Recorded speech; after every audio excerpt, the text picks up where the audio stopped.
kondisi pada zaman sekarang lagi apa? Nih saya kasih tahu ibu-ibu sekalian, ngerinya pada zaman ini. Zaman dulu di mana-mana kalau ada orang tua, separah-parah orang tua ini, walaupun dia nggak bisa baca Quran, walaupun dia nggak kerudungan, tapi kalau punya anak, anaknya mau dinikahkan sama yang seiman atau yang nggak seiman?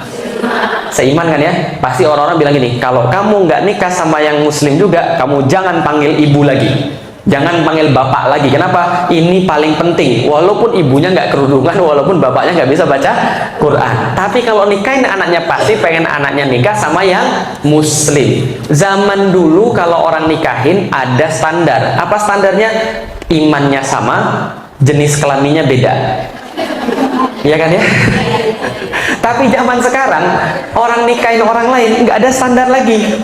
Bahkan standarnya zaman sekarang boleh-boleh saja, imannya beda, jenis kelaminnya sama. Ini zaman sekarang. Jadi kisah-kisah zaman dulu yang kita baca di Al-Quran itu bukan teori lagi. Zaman sekarang kejadian keulang lagi. Zaman dulu Nabi Lut menemui kaumnya kemudian homoseksual. Nabi Lut sudah bilang, kalau kalian mau ini nikah sama cewek-cewek, anak-anak saya. Anak-anaknya bukan maksudnya anak-anak dia, bukan. Maksudnya cewek-cewek itu anak-anak dia semua. Perempuan-perempuan itu nikahin kalau mau. Dia bilang tidak mau, maunya sama laki-laki. Zaman sekarang terulang atau enggak? Terulang. Nikah boleh sama jenis beda agama. Yang mau dicari apa sebenarnya gitu kan ya? Apalagi zaman dulu kalau kita lihat Fir'aun melawan Allah. Wahai Haman, bangun bangunan-bangunan yang tinggi. Aku mau melihat siapa Tuhannya Musa. Zaman sekarang ada atau enggak? Ada. Orang merasa menyayangi Allah, orang merasa lebih pintar daripada Allah. Di atas hukum agama ada hukum konstitusi. Gitu kan ya? Maka ini salah satu contoh orang yang merasa sudah kayak Fir'aun, sudah merasa lebih tahu daripada Allah. Pertanyaannya, agama-agama orang-orang yang saya dari tadi cerita, yang bunuh pacarnya, yang bunuh mantan pacarnya, yang bunuh ibunya ketika nggak boleh beli motor, itu agamanya apa? Islam. Loh kok bisa begitu? Agamanya Islam, gitu kan ya? Dia seorang muslim, Tuhannya Allah, Rasulnya Muhammad, tapi kelakuannya begitu. Pertanyaan berikutnya adalah, kalau nanti kita meninggal besok, siapa yang disembah anak-anak setelah kita? Sedangkan sekarang saja kita kemudian ngomongin anak-anak agak sulit, gitu kan ya? Maka teman-teman sekalian, ibu-ibu sekalian, saya pengen kasih tahu satu hal yang sangat penting supaya pertanyaan itu bisa dijawab. Siapa yang kita sembah? Siapa yang anak-anak kita sembah setelah kita wafat? Siapa yang mereka tempat mereka sholat setelah kita wafat? Mereka sholat atau enggak? Mereka masih nutup aurat atau tidak? Nah, ini yang paling penting. Pertanyaan tadi saya lanjutkan. Agama tadi yang saya ceritain, agamanya apa tadi? Islam, Muslim. Berarti sama nggak kayak kita? Sama. Tapi kenapa bisa terjadi begitu? Kenapa bisa terjadi begitu? Karena nonton TV, mentang-mentang baru cerita TV gitu kan ya. Selain nonton TV, apa lagi kira-kira selain nonton TV? Pergaulan. Semua orang yang nonton TV, apakah semuanya begitu? Enggak. Semua orang yang pergaulan, apakah semuanya begitu? Enggak. Contoh, saya lahir di keluarga non-Muslim, tapi saya jadi muslim, betul kan ya? Berarti nggak semua yang lahir di keluarga non muslim jadi jahat, dan nggak semua yang nggak nonton TV itu baik. Ada juga yang nggak nonton TV sama kejemnya, gitu kan ya? Berarti kenapa ini semua bisa terjadi? Iya, salah satunya tadi gara-gara nonton TV yang tidak manfaat, pergaulan yang salah. Tapi yang pengen saya sampaikan sedikit adalah bahwa ada sesuatu yang sangat penting di dalam diri kita, yang kalau seandainya ada, insya Allah semua aman. Apa itu? Namanya iman. Yang bikin aman itu adalah iman. Tapi kalau nggak ada iman, semuanya pasti jadi bahaya. Semua yang saya cerita tadi itu adalah kasus ketika imannya nggak ada atau imannya cacat. Lah, gimana ceritanya? Begini ceritanya. Hidup ini kan punya prinsip, betul kan ya?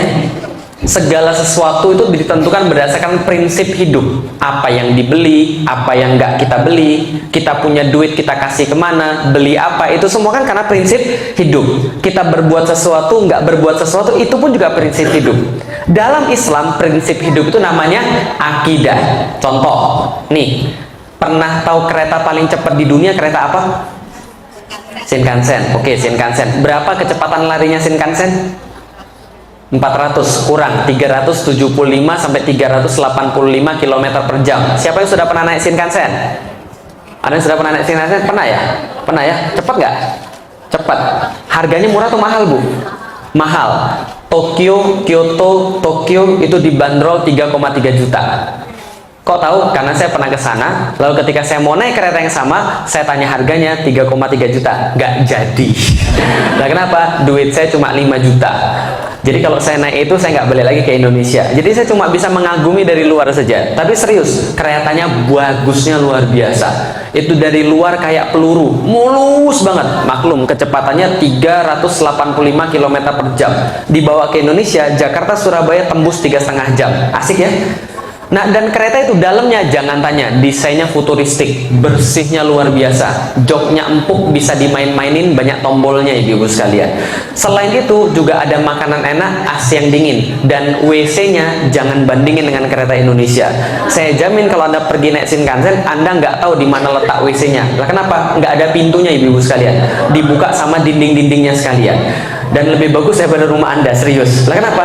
Memang keretanya luar biasa mahal, kan untuk perawatannya juga bagus. Pertanyaan saya sederhana, kalau ibu-ibu diajak ikut naik kereta Shinkansen, ikut atau enggak? Ikut atau enggak? Siapa yang ikut? Siapa yang enggak? Oke, ikut atau enggak? Ikut. Tujuannya ke jurang, mau? Nah, untung yang tadi nanya dulu, nggak mau. Lah kenapa? Kalau nggak tahu tujuannya gimana? Kalau tujuannya ke jurang, makanan enak nggak ada ngaruhnya, betul? Kalau tujuannya ke jurang, lebih cepat, lebih bahaya, betul? Kalau tujuannya ke jurang, AC yang dingin, tempat kamar mandi yang bagus, nggak ada efeknya, betul? Maka yang paling penting di kereta itu tujuannya, betul? Sama kayak manusia, yang paling penting juga tujuannya. Kalau tujuannya salah, semuanya pasti salah. Tapi kalau tujuannya benar, yang lain insya Allah jadi benar. Nih, lihat manusia. Manusia juga sama. Manusia punya tujuan hidup.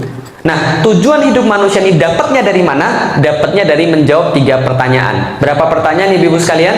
3. Apalin. Pertanyaan pertama, dari mana asal manusia? Dari mana asal manusia? Pertanyaan yang kedua, ngapain kita sekarang di dunia? Pertanyaan yang ketiga, setelah mati mau kemana? Mudah ya? Sebelum di dunia dari mana? Di dunia ngapain? Habis dari dunia mau ke? Itu kalau kita bisa jawab, kita dapat tujuan hidup, kita dapat prinsip hidup, kita dapat akidah. Kalau jawabnya benar, akidahnya benar. Kalau jawabnya salah, akidahnya salah. Kalau nggak jawab, nggak punya akidah. Kalau gitu kita lihat, dari mana asal manusia? Yang kedua apa tadi? Ngapain hidup dia di dunia? Yang terakhir, setelah mati mau kemana? Nih contohnya, orang Cina. Orang Cina beda nggak dengan orang Islam? Beda nggak cara hidupnya? Beda. Beda nggak dengan orang Barat? Nih, saya sekarang tanya, kalau orang Cina ditanya, asalnya dari mana? Jawabnya apa? Nenek moyang? Enggak. Kalau orang Cina ditanya, asal hidup dia ini dari mana? Jawabnya? Dari dewa, bukan. Dari mana? Dari apa? Gunung, salah. Dari mana? Reinkarnasi. Dalam konsep orang Chinese mengenal konsep yang namanya reinkarnasi. Ada kehidupan sebelumnya. Setelah mati, reinkarnasi lagi. Lalu di dunia ngapain menurut mereka? Kerja, bukan. Bukan nyari duit. Nyari kehormatan, bukan. Nyari apa, ada yang tahu? Bukan, nyari jodoh. Mereka di dunia bukan juga nyari karma positif. Pernah dengar hukum karma? Pernah. Mereka orang Cina percaya hukum karma. Dari mana? Reinkarnasi. Kemana setelah hidup? Reinkarnasi lagi. Di dunia ngapain? Mencari hukum karma positif. Maka menurut mereka, kalau mereka hidup di dunia karmanya bagus, kehidupan ke depan akan jadi lebih baik lagi. Tapi kalau karmanya negatif, mereka bakal jadi yang lebih buruk, bahkan jadi binatang. Contoh, tahu pernah nonton film Son Gokong? Tahu Tipat Kai, tahu? Dulunya Panglima Tian Feng yang hidup di langit. Kenapa dia bisa jadi babi? Dikutuk. Kenapa dia bisa dikutuk? Gara-gara apa? Karmanya apa yang dia perbuat sehingga karmanya negatif? suka gangguin cewek, betul? Ganjen, suka gangguin bidadari-bidadari di surga. Gara-gara perbuatannya itu, maka dia diturunkan ke dunia jadi babi. Supaya dia bisa jadi manusia lagi, maka dia harus membantu pendeta itu untuk kemudian dapat karma positif, lalu bisa jadi manusia lagi, gitu kan ya? Contoh lagi, kalau orang Cina ngelihat ular lagi diem ngelingkar, itu bukan lagi diem habis makan, bukan, tapi lagi bertapa supaya besok bisa jadi manusia. Pai Sucen, siluman ular putih, gitu kan ya? Pernah nonton kan ya? Nah, ini salah satu keyakinan orang Cina. Maka orang Cina ketika dia di dunia berbuat baik, karena dia meyakini karma. Dia tidak berbuat buruk bukan karena pahala dan siksa, bukan, tapi karena karma. Contoh, bapak saya pernah saya tanya, kenapa bapak saya berbuat jujur ketika berdagang? Kenapa dia kemudian tidak pernah nyakitin orang? Dia bilang, supaya saya dan kamu nggak kebagian karma negatif. Paham ya? Karena kalau saya berbuat buruk, nanti keluarga saya nanti susah. Nanti saya susah. Sebaliknya saya pernah nanya sama nenek saya, Nek, kenapa hidup kita sekarang susah? Makannya telur setiap hari, itu pun bagi 8. Kita nggak pernah bisa beli ayam kayak sebelah. Kita nggak bisa beli daging kayak tetangga. Kenapa hidup kita susah? Nenek saya bilang, Lik, mungkin dulu karmamu negatif. Mungkin dulu kamu sering berbuat jahat di kehidupan masa lalu, sehingga sekarang kamu harus nanggung karmanya. Saya bilang, kurang ajar kehidupan saya di masa lalu. Yang berbuat jahat, yang enak saya harus nanggung siksanya, gitu kan ya? Gak enak banget saya. Maka kadang-kadang kalau kita melihat, tapi itulah yang diyakini oleh orang Cina. Maka orang Cina ketika berbuat sesuatu itu karena karma. Itu saja, bukan karena ada Tuhan. Bisa dipahami, ibu sekalian. Baiknya sama, tapi penyebab niatnya beda. Contoh lagi, itu kalau orang Cina, orang Barat, orang Eropa, orang Amerika, ditanya dari mana asalnya, jawabnya enggak, karma. Bukan karma, itu dia nggak percaya karma. Dari mana asalnya? Tanah, bukan. Dari mana asal mereka kalau mereka ditanya? Dari Tuhan. Mereka mempercayai mereka asal dari Tuhan. Betul. Makanya di dalam dalam $1 itu ada in God we trust. Dia percaya Tuhan. Kalau ditanya siapa, dari siapa? Tuhan. Setelah mati balik kemana lagi? Tuhan. Mereka yakin mereka dari Tuhan, mereka balik ke Tuhan. Tapi kalau ditanya, ngapain kamu di dunia?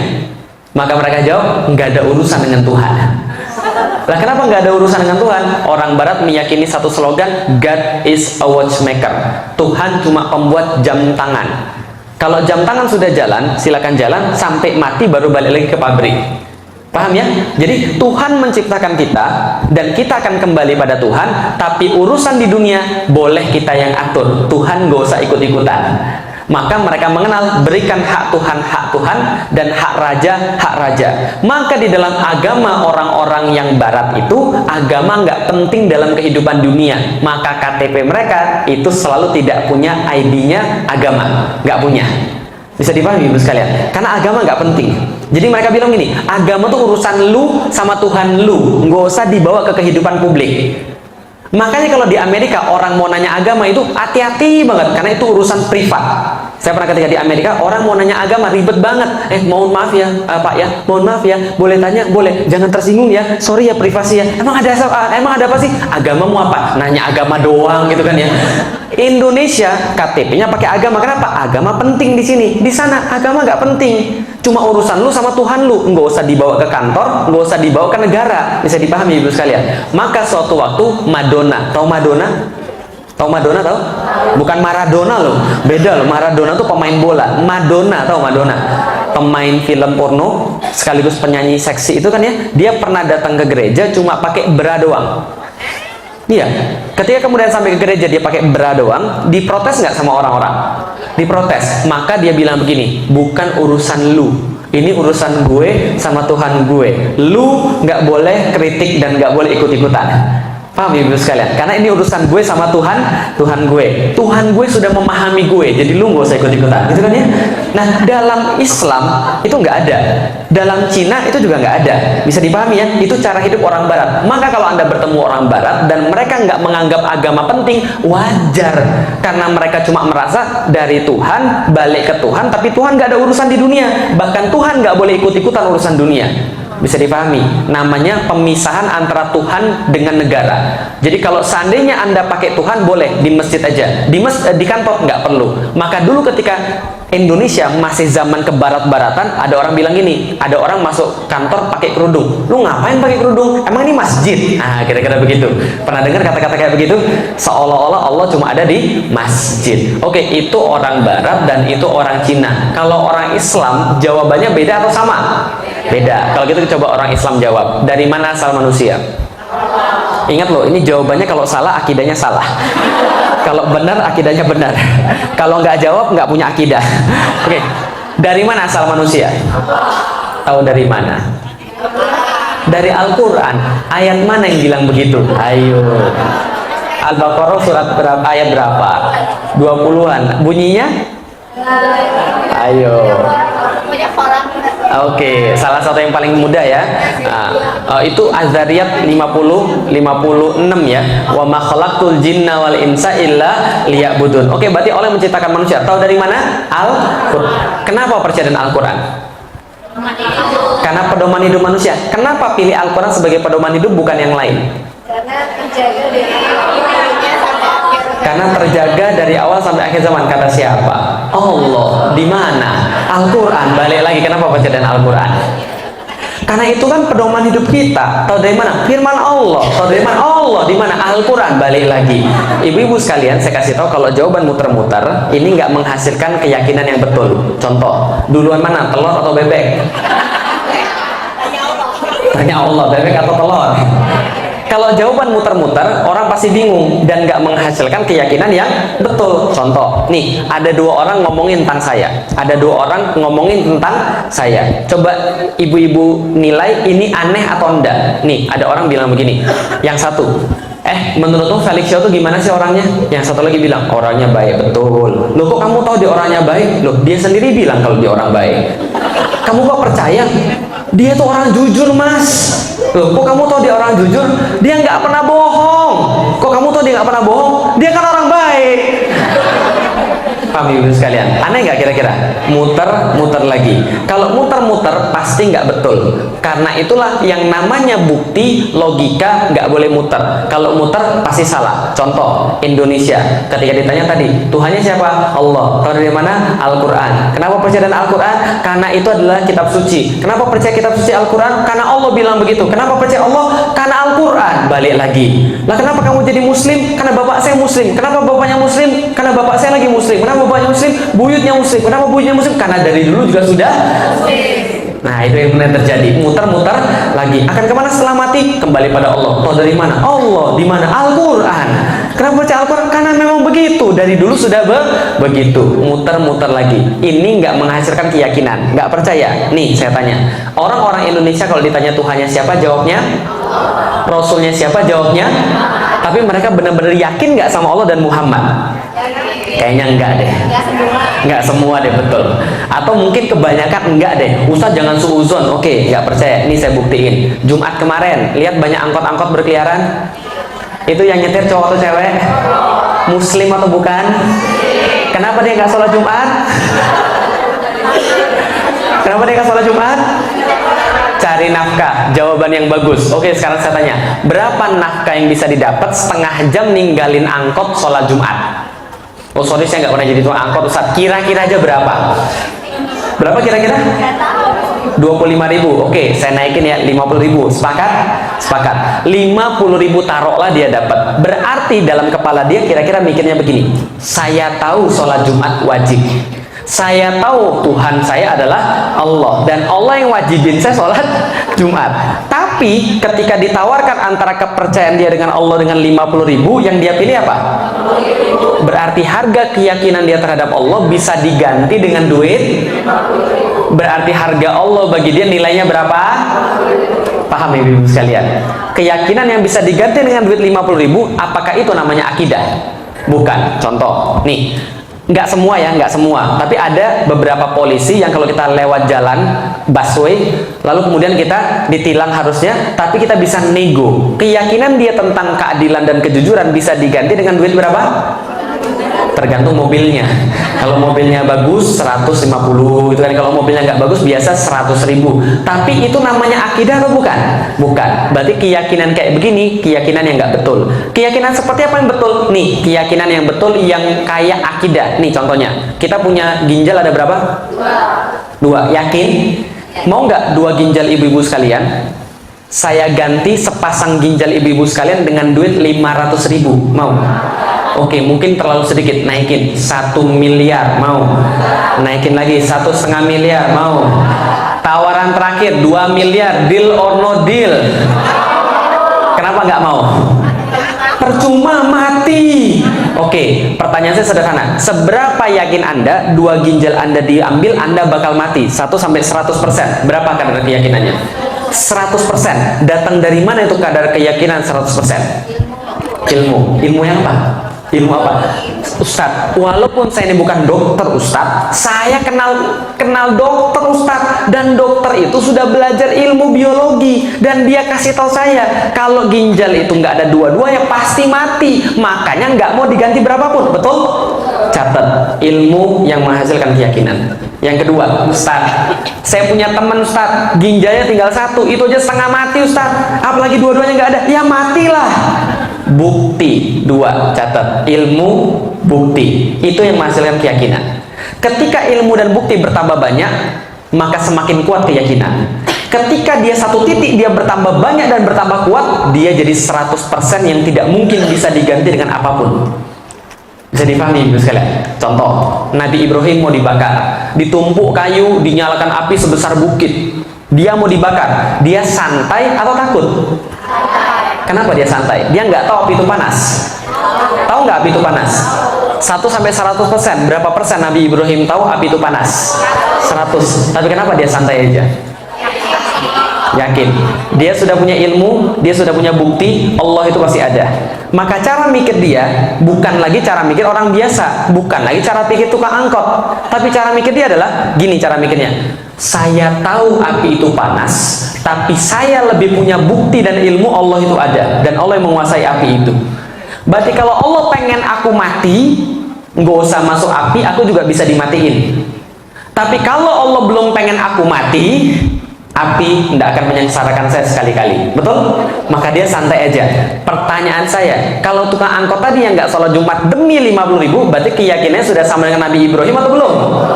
Berarti belum punya apa? Ilmu dan bukti. Betul begitu? Boleh cerita sedikit ibu-ibu sekalian? Ya kalau nggak boleh saya pulang aja ibu-ibu sekalian. Saya pengen cerita sedikit tentang 3 pertanyaan tadi. Dari mana asal manusia, akan kemana manusia setelah mati, dan ngapain manusia hidup di dunia. Saya juga punya pertanyaan yang sama ketika saya sudah balik. Saya sudah balik ketika SMP kelas 2, dan SMP kelas 2 saya tanya pada ibu dan bapak saya, Pi, Mi, manusia ini asalnya dari mana sih? Bapak ibu saya jawab, dari bapak dan ibumu. Papi dan mami dari mana? Dari opa dan oma. Opa dan oma dari mana? Buyut. Buyut dari mana? Bapaknya buyut. Nggak selesai, Lik. Kamu coba tanya aja sama pastor. Kayaknya pastor tahu. Dulu saya Katolik, saya disuruh tanya pastor, pemuka agama. Saya tanya pastor, pastor, asal manusia dari mana ya? Pastor menjawab, dari Tuhan pencipta semesta alam. Sama nggak kayak jawabannya kayak kita? Sama. Bedanya dia bilang Allah, kita bilang Allah. Itu aja. Tapi sama-sama yakin Tuhan? Yakin. Lalu saya tanya lagi, kalau gitu pastor, yang menciptakan manusia dan alam semesta yang mana? Kan ada 3, Bapa, Putra, atau Roh Kudus. Kan ada 3 nih. Kata pastor, Lik, 3 Tuhan ini adalah satu, dan satu Tuhan ini ada 3 entitas. Walaupun ada 3 entitas, dia tetap satu karena tidak terpisah-pisahkan. 3 tapi tidak terpisah-pisahkan, 1 tapi terpisah ada 3. Walaupun terpisah dia tetap satu, walaupun tetap satu dia ada 3. Paham atau bingung? Banyak yang ngerti kan bagaimana rasanya kan gitu kan ya. Ketika saya juga bingung, saya tanya, kalau gitu pastor, kenapa Tuhan harus ada 3? Kenapa Tuhan nggak 4? Kenapa Tuhan nggak 5? Kalau 5 kan bisa buat Power Rangers. Iya, memang waktu itu saya agak kurang ajar memang. Lah kenapa? Karena saya nggak pernah diajarin agama oleh orang tua saya. Hati-hati. Kalau agama nggak pernah diajarin pada anak, anaknya pasti kurang ajar kayak saya dulu. Nah, ketika saya kemudian nggak pernah diajarin agama, saya agak kurang ajar. Lah kenapa? Karena saya belajar agama dari game. Maka saya terbentuk menjadi orang yang nggak suka dengan agama, mengolok-olok agama. Paham ya ibu sekalian? Kenapa Tuhan harus 3, nggak 4? Kenapa nggak 5? Kalau 5 kan bisa buat Power Rangers. Pastornya bilang, Lik, kamu nggak boleh bilang begitu. Lah kenapa? Tuhan itu 3 dalam 1 dan 1 dalam 3. Itulah yang kita yakini dan kamu nggak boleh banyak tanya. Itulah keimanan. Kalau kamu banyak tanya, berarti kamu belum beriman. Kalau itu beriman itu apa, pastor? Beriman, kata pastornya, kata pastor yang lain adalah sama seperti ketika Anda melihat sulap. Pernah lihat sulap? Ini kosong ya, kosong ya, kosong ya. Tiba-tiba keluar burung, keluar kelinci. Udah nggak usah dipikirin, gitu aja memang. Kalau nanti Anda pikirin, nanti Anda malah nggak menarik pertunjukan sulapnya. Iman kayak sulap, kata dia. Banyak yang nggak bisa dilihat mata, banyak yang nggak bisa kemudian kita yakini dengan logika, tapi bisa kita yakini dengan hati. Kata-katanya kayaknya keren, tapi saya tetap aja bingung. Lalu kemudian saya nggak nanya pada hari itu, besoknya lagi saya tanya. Ketika saya baca buku agama, di situ tertulis sebelum Yesus mati di kayu salib, maka dia berkata, Eli Eli lama sabachthani. Tuhan Tuhan, mengapa engkau meninggalkan aku? Lalu saya tanya, Pastor, Yesus ini kan Tuhan. Iya. Kalau Yesus Tuhan, kenapa dia harus panggil Tuhan yang lain? Ini kayak jeruk makan jeruk ini. Apa kata pastornya? Kalau kamu beriman, kamu nggak banyak tanya. Kalau kamu banyak tanya, berarti kamu belum beriman. Saya katakan sejak saat itu, kalau Tuhan nggak mau saya banyak tanya, harusnya Tuhan nggak usah ciptain saya pakai akal. Karena kalau Tuhan ciptain saya pakai akal, saya pasti banyak tanya. Kalau Tuhan mau saya nggak banyak tanya, saya diciptain nggak usah pakai akal aja. Saya keluar dari agama Katolik. Lah kenapa? Nggak ada gunanya. Beragama nggak beragama sama aja. Apa gunanya kalau cuma di KTP doang, tapi kita masih pusing dan kita masih punya tanggung jawab, kita masih punya pertanyaan yang nggak bisa dijawab. Saya keluar dari agama Katolik, saya cari sendiri asal manusia dari mana. SMP kelas 2 saya dapat asal manusia. SMP kelas 3 saya dapat asal manusia. Dari mana? SMP kelas 3 yang diajarin asal manusia dari monyet. Evolusi kan ya? Minimal evolusi mengatakan bahwa manusia dan monyet sama nenek moyangnya, kan gitu kan ya? Minimal begitu. Saya belajar bahwa manusia asalnya dari monyet. Karena saya waktu itu lagi benar-benar mencari jawaban dari mana asal manusia, saya benar-benar belajar biologi. Semakin belajar biologi, semakin ahli belajar biologi, semakin saya merasa aneh manusia asal dari monyet. Lah kenapa? Kalau manusia asalnya dari monyet, seharusnya sekarang tidak ada monyet lagi. Itu kan ya? Karena monyetnya sudah berubah jadi manusia. Tapi sekarang monyetnya ada, manusianya ada. Berarti manusia bukan berasal dari. Kalau itu dari mana asal manusia? Saya belajar lagi biologi lagi. Ternyata saya dapat asal manusia yang paling awal adalah dari sperma dan ovum. Betul? Pertanyaan saya sederhana. Sperma dibuatnya di mana? Tubuh laki-laki. Pernah dibuat dalam tubuh wanita? Enggak. Ada gunanya bagi laki-laki? Enggak ada. Saya laki-laki, saya tahu persis, nggak ada gunanya sama sekali. Nggak ada tambah kuat, nggak ada tambah pintar, nggak ada tambah cakep, gitu kan ya?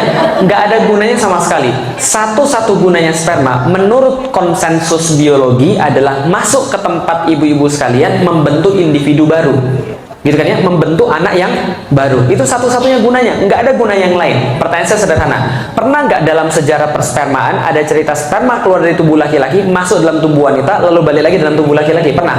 Nggak. Berarti sperma tidak tahu apapun tentang dunia wanita, betul? Contoh, pernah pergi ke Skandinavia? Dengar aja baru. Kalau kita belum pernah pergi ke Skandinavia, wajar nggak kita nggak tahu jalur-jalur angkot di Skandinavia? Bahkan kita nggak tahu di situ ada angkot atau enggak, gitu kan ya.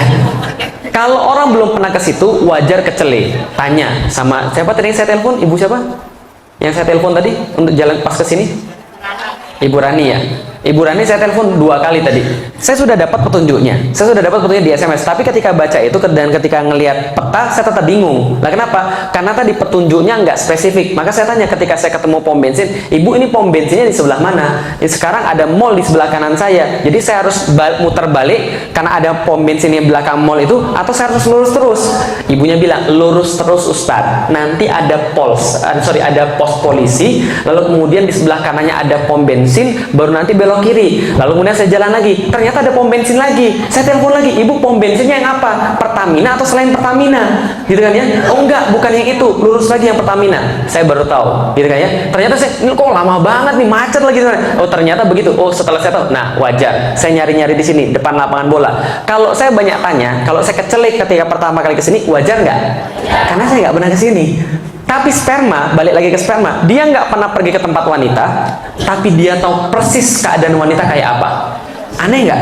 Nih saya kasih tahu, cewek punya racun yang namanya racun asam. Racun asam ini terletak di gerbangnya wanita dan bisa bunuh barang-barang penyakit dalam waktu 2 detik. bakteri, virus, habis dalam waktu 2 detik. Sperma masuk dalam perempuan, nggak siap-siap apa-apa, mati dalam waktu 2 detik. Dan sekali keluar sperma berapa banyak? Jutaan lebih. 500 juta rata-rata. Laki-laki rata-rata keluar sekali keluar 500 juta sperma. 500 juta sperma ini kalau masuk dalam tubuh perempuan tanpa persiapan, mati dalam waktu berapa? 2 detik. Apakah kejadiannya begini? Oke, 500 juta, baris, hitung 1, 2, 3, 4, 5, 5 juta. Serbu. Pasukan pertama mati, kedua mati, ketiga mati, keempat mati, kelima mati. 500 juta, mati dalam waktu berapa lama tadi? 2 detik. Yang paling belakang mundur. Ogah, ini pembunuhan terbesar sepanjang sejarah. Gua nggak mau ikut-ikutan. Yang ini sudah pada mati. Dia akhirnya ambil kemudian contoh racun, dia balik lagi pada komandan. Pak komandan, lapor. Lah kenapa? Saya bawa contoh racunnya sudah membunuh saudara kita 399 juta, 999. Ini contoh racunnya kita buat, penawarnya kita balas dendam. Apa yang terjadi begitu?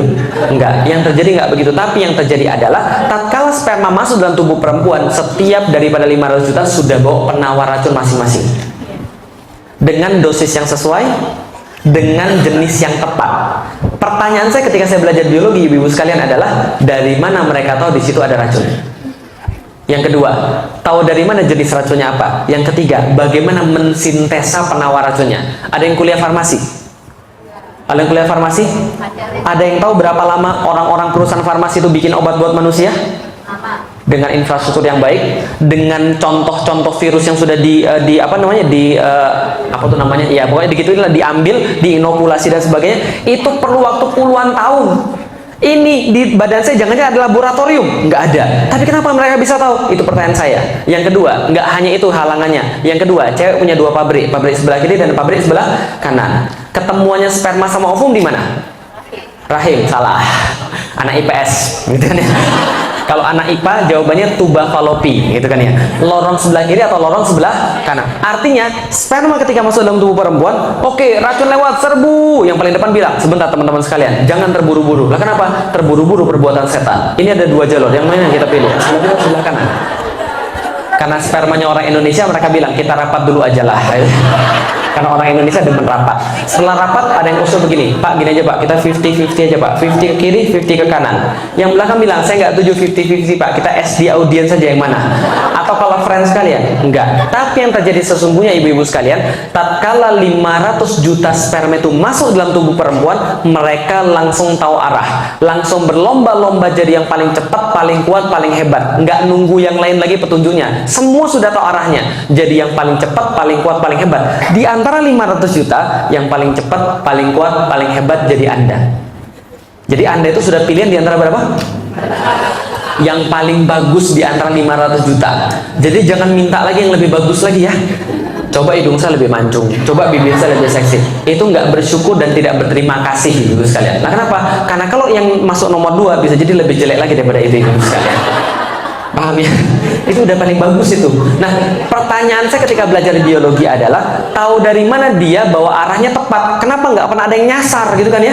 Ternyata setelah dilihat di biologi, ternyata anehnya adalah sperma itu mengambil sinyal yang dikeluarkan ovum. Sudah SMS-an.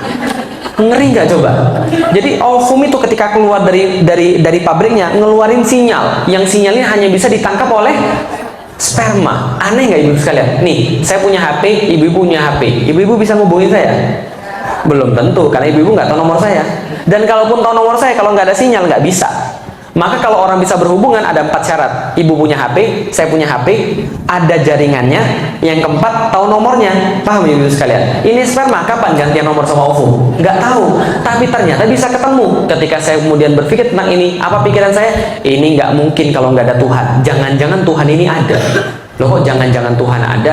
Kan setelah keluar dari agama Katolik saya nggak percaya Tuhan. Tapi ketika berpikir begini, kayaknya nggak mungkin, kayaknya Tuhan ini ada. Apalagi bisa kita lihat, nih lihat, bumi besar nggak? Besar.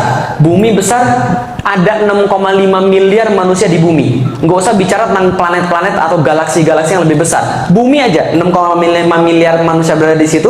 Salah satunya Felix Xiao. Felix Xiao narik nafas. Berapa detik? Berapa detik saya barusan narik nafas tadi? 1 sampai 2 detik. Tapi yang terjadi dalam tubuh saya dalam waktu 2 detik tadi? Dalam waktu 2 detik tadi, yang terjadi dalam tubuh saya adalah ada sebagian besar oksigen yang saya ambil dari hidung saya, masuk ke dalam tenggorokan, masuk ke dalam bronkus, tersebar ke alveolus. Jutaan alveolus itu kemudian jadi terminal-terminal untuk kemudian diambil oksigen yang saya ambil dari udara tadi menuju ke setiap sel-sel darah merah, diikat sama sel besi. Ketika diikat sama sel besi tadi, disebarkan ke seluruh tubuh saya dari kepala sampai ke ujung kaki lewat pembuluh darah. Pembuluh darah ini saking panjangnya, kalau dijumlah, dihubungkan satu sama lain di badan saya ini, keliling bumi pun kalah, 40.000 km lebih. Dan setiap dia jalan itu kemudian dia sebarkan dalam setiap miliaran dalam sel-sel saya. Dan setiap sel ketika oksigen dimasuk terjadi siklus glikolisis, siklus Krebs, transport elektron yang SMP kita nggak pernah apal, betul begitu? Dan semua proses yang sangat rumit itu terjadi dalam waktu berapa? 2 detik. Itu baru proses pernafasan, belum sekresi, ekskresi, sistem saraf, kelenjar getah bening dan sebagainya. Dan di saat yang sama 6,5 miliar manusia melakukan hal yang sama. Di saat yang sama bumi nggak kalah rumit prosesnya, arus laut, siklus cuaca, siklus air, siklus udara, segala macam yang sampai hari kiamat nggak akan bisa selesai dipelajari, ibu sekalian. Semua itu terjadi dalam detik yang sama. Bumi berotasi pada porosnya, bawa bulan berotasi pada dia, sekaligus kemudian berevolusi. Di saat yang sama dia muter pada matahari, di saat yang sama matahari bawa 7 biji planet-planet yang kayak begitu yang lain. Di saat yang sama bulan, bumi, matahari berputar pada sesuatu yang lain dengan orbit yang nggak pernah bergeser selama jutaan tahun, walaupun barang 1 senti pun, dan semuanya nggak pernah tabrakan. Mungkin nggak semua itu terjadi secara kebetulan? Maksud saya ngomong dari tadi sepanjang itu apa maksudnya? Tuhan nggak mungkin nggak ada. Paham ibu sekalian? Tuhan nggak mungkin nggak ada. Berarti saya tahu jawaban pertama sudah saya jawab SMP kelas 3. Saya punya jawaban dari mana asal manusia? Pasti dari Tuhan. Apa buktinya? Dari tadi sudah panjang cerita, gitu kan ya? Tentang sains, tentang bumi, tentang manusia. Nggak mungkin nggak ada Tuhan. Terlalu sempurna bahwa semua ini terjadi secara kebetulan. Nggak mungkin. Berarti pasti Tuhan ada. Pertanyaannya kedua adalah Tuhannya siapa, kan gitu. Nih ada sedikit analogi. Ini ini pinjaman, yang ini aja deh. Ini apa ini? Handphone. Handphone ini ciptaan atau pencipta? Ciptaan. Berarti setiap ciptaan pasti punya pencipta, dan setiap ciptaan pasti punya tujuan diciptakan. Yang kita lagi tanyakan itu kan ya, pertama dari mana asal manusia, lalu ngapain diciptakan kan ya? Untuk apa handphone diciptakan? SMS, telepon minimal. Supaya tetap bisa dipakai SMS, telepon, maka handphonenya harus selain dicas harus juga diisi pulsa. Supaya tidak rusak, maka handphonenya jangan jangan dicelupin air. Semua itu aturannya ada di mana? Manual book, manual instruction. Lah kalau seandainya kita sekarang lihat manusia sama nggak kayak handphone? Sama-sama ciptaan, berarti pasti punya pencipta. Yang tadi sudah kita buktikan. Dan pasti punya tujuan. Taunya dari mana? Manual instruction. Pertanyaan saya sederhana. Kalau handphone manual instructionnya ganti dengan manual instruction mesin cuci, kira-kira gimana? Rusak nggak? Rusak. Sekarang manusia rusak nggak? Rusak. Berarti kemungkinannya 2. 1, manual instruksinya salah. Yang kedua, nggak pernah dibaca. Paham ibu-ibu sekalian? Lalu saya tanya, oke, saya sudah punya Tuhan, tapi manual instruction saya yang mana? Tuhan saya siapa? Saya tanya pada nenek saya, Nek, Tuhan saya siapa? Nenek saya bilang, Tuhanmu namanya Dewa Langit. Oh gitu. Saya bilang, bukan itu Tuhan saya. Kenapa? Saya nggak rela Tuhan saya pernah diobrak-abrik sama keras sakti. Enggak, itu bukan Tuhan saya. Saya cari ibu sekalian, saya cari ke agama Buddha, saya cari ke agama Hindu, saya cari ke agama Katolik, saya cari ke agama Kristen, saya nggak dapat Tuhan itu siapa. Lah kenapa? Karena nggak memuaskan akal. Yang tadi saya cerita, saya keluar dari agama Katolik karena nggak muasin akal. Hindu sama, Buddha sama, Katolik sama, Kristen sama. Yang saya belum cari cuma Islam. Akhirnya saya memberanikan diri cari ke Islam SMP kelas 3. Yang saya dapetin apa? Pulang dari sekolah, tiba-tiba saya dikeroyok 7 orang, digebukin, nggak sempat balas. Karena saya cuma sendirian, yang ngebukin saya 7 orang. Setelah saya digebukin, saya nanya, minimal kasih tahu saya alasan kenapa saya digebukin. Orangnya jawab, karena matamu sipit. Gitu kan ya. Oh, berarti ini yang diajarin sama orang muslim ini. Orang Islam suka nyakitin orang lain, gitu kan ya, suka mukulin orang lain, tidak adil, jahat dan sebagainya. Itu pandangan saya. Sehingga pandangan saya SMP kelas 3, saya percaya ada Tuhan, tapi saya nggak percaya sama agama. Udah naik kelas ya. Tadi kan nggak percaya Tuhan. Sekarang sudah naik kelas, percaya Tuhan tapi nggak percaya agama, karena kelakuan pemeluk-pemeluknya. Bisa dipahami ibu sekalian. Setelah saya masuk kuliah, teman saya nanya, Lik, kamu masih mau nyari Tuhan itu siapa, agama yang benar apa? Saya bilang iya, ikut sama saya, ketemu sama ustadz saya. Saya bilang enggak deh, makasih. Lah kenapa? Ustadz kan gitu-gitu aja, ngomongnya surga, neraka, pahala, siksa, kan itu aja. Dia bilang enggak, ini orang ustadz saya beda, orangnya masih muda tapi omongannya penuh hikmah. Namanya Ustadz Fatih Karim. Sudah pernah ketemu? Udah pernah kesini ya? Nah, nanti aja kesini lagi. Itu ustadz saya mengislamkan saya. Nah, ketemu Ustadz Fatih Karim pertama kali ketemu, saya bilang ini kayak bukan ustadz. Lah kenapa? Dalam kepala saya ustadz tuh pakai peci, pakai sorban, pakai gamis, pakai jubah, harus sudah tua, jenggotan, lalu ngomongnya harus ngeri. Assalamualaikum warahmatullahi wabarakatuh. Jadi kalau seandainya Anda tidak bisa tidur, datang aja sholat Jumat tidur, Anda gitu kan ya. Lihat itu, sholat Jumat saya ngeliat itu semua cowok tidur semua gitu kan ya. Kadang-kadang termasuk saya juga gitu. Lah kenapa? Karena tadi khotibnya ceritanya baca kertas, nggak membangkitkan. Ketika Rasulullah kemudian, ya ini agak sedikit melenceng ya, Rasulullah ketika khutbah Jumat itu diceritakan matanya sampai kemudian urutnya keluar dan kemudian mukanya merah. Karena kenapa? Membicarakan sesuatu yang semangat gitu loh. Makanya orang nggak tidur. Tapi kalau kemudian bicara yang benar, ya tidur. Tapi yang saya temukan nggak begitu. Ustadznya masih muda, pecinya sederhana, baju kokonya sederhana. Tapi anehnya adalah yang dia omongkan tentang Islam itu sangat berkaitan dengan dunia. Bahkan dia paham dunia sama seperti dia paham akhirat. Saya tertarik pembicaraan ini karena sebelumnya saya nggak pernah mendengar yang kayak begini. Saya tertarik, saya bilang, Kang, kita lanjut pembicaraannya. Dia bilang, boleh, datang ke rumah saya, datang ke kos-kosan saya minggu depan, kamu bawa Alkitab, saya bawa Al-Quran. Kita diskusi tentang siapa Tuhan, langsung dari buku petunjuk yang sebenarnya. Saya bilang, saya nggak usah bawa Alkitab ya. Lah kenapa? Saya nggak percaya lagi dengan Alkitab. Kita bahas tentang Al-Quran. Minggu depan, kita bahas tentang Al-Quran. Ayat yang pertama kali dibacakan kepada saya adalah, Dzalikal kitabu la roiba fi hudal lil muttaqin. Surat ayat kedua. Surat pertama apa? Al-Fatihah. Al-Fatihah berarti seperti cover buku. Lalu kemudian surat kedua Al-Baqarah, kata pengantar. Ayat pertama Al-Baqarah, alif. Ayat kedua, Dzalikal kitabu la roiba fi hudal lil muttaqin. Berarti kata pengantarnya begitu. Pas baca kata pengantar, baru-baru saya bilang apa? Sombong betul kitab ini. Lah kenapa? Baru di awal-awal sudah mengatakan bahwa dia tidak ada kesalahan, sempurna. Emang yang buat siapa? Lalu kemudian saya protes, Kang, kalau begitu ini kitab salah. Lah kenapa? Belum apa-apa dia bilang bahwa kitab ini sempurna, tidak ada keraguan di dalamnya. Sedangkan menurut saya, manusia nggak mungkin sempurna. Karena manusia nggak sempurna, maka buatan manusia juga nggak sempurna. Karena pikir saya yang buat Al-Quran adalah manusia. Padahal bukan. Wajar nggak saya mikir begitu? Ya, karena yang buat Weda siapa? Manusia. Tripitaka? Manusia. Yang buat Alkitab? Manusia. Wajar nggak saya mikir begitu? Wajar. Tapi ustadznya bilang, enggak, ini nggak sama kayak yang lain. Ini yang buat bukan manusia, langsung dari Tuhan pencipta semesta alam. Saya bilang begini, serius, masa Tuhan nulis lalu kasih pada manusia? Nggak mungkin banget. Dia bilang nggak begitu, tapi kita punya buktinya. Saya bilang silakan sampaikan buktinya. Disampaikan kepada saya dari surat yang sama, ayat yang berbeda. Surat Al-Baqarah 23. Wa in kuntum fi raibim mimma nazzalna ala abdina fa'tu bi suratin mithlih. Dan bila kalian tetap dalam keraguan dengan apa yang kami turunkan terhadap hamba kami Muhammad, maka datangkanlah satu surat yang semacam dengan Al-Quran itu. Ketika baca ayat itu, kepala saya kayak digebukin ibu-ibu sekalian. Bukan digebukin begini, bukan. Maksudnya gini, argumen saya hancur. Jadi landasan mikir saya hancur. Lah kenapa hancur? Karena ditantang langsung dari dasarnya. Seolah-olah Al-Quran pengen bilang begini, udah dilik, gak usah banyak ngomong, gini aja, kalau kamu hebat, datengin yang semacam dengan Al-Quran. Satu surat aja. Di antara Al-Quran ada 114, pilih yang mana yang paling pendek, yang mana yang paling mudah, datengin. Kalau kamu bisa, Al-Quran kalah. Tapi kalau kamu nggak bisa, ikut aja Al-Quran. Simple nggak? Fair nggak? Seperti saya bilang ini, ibu-ibu yang di sini yang merasa hebat, ayo kita berantem 1 lawan 1. Kalau ibu-ibu kalah, jadi anak buah saya. Kalau saya kalah, jadi anak buah ibu-ibu sekalian. Adil nggak?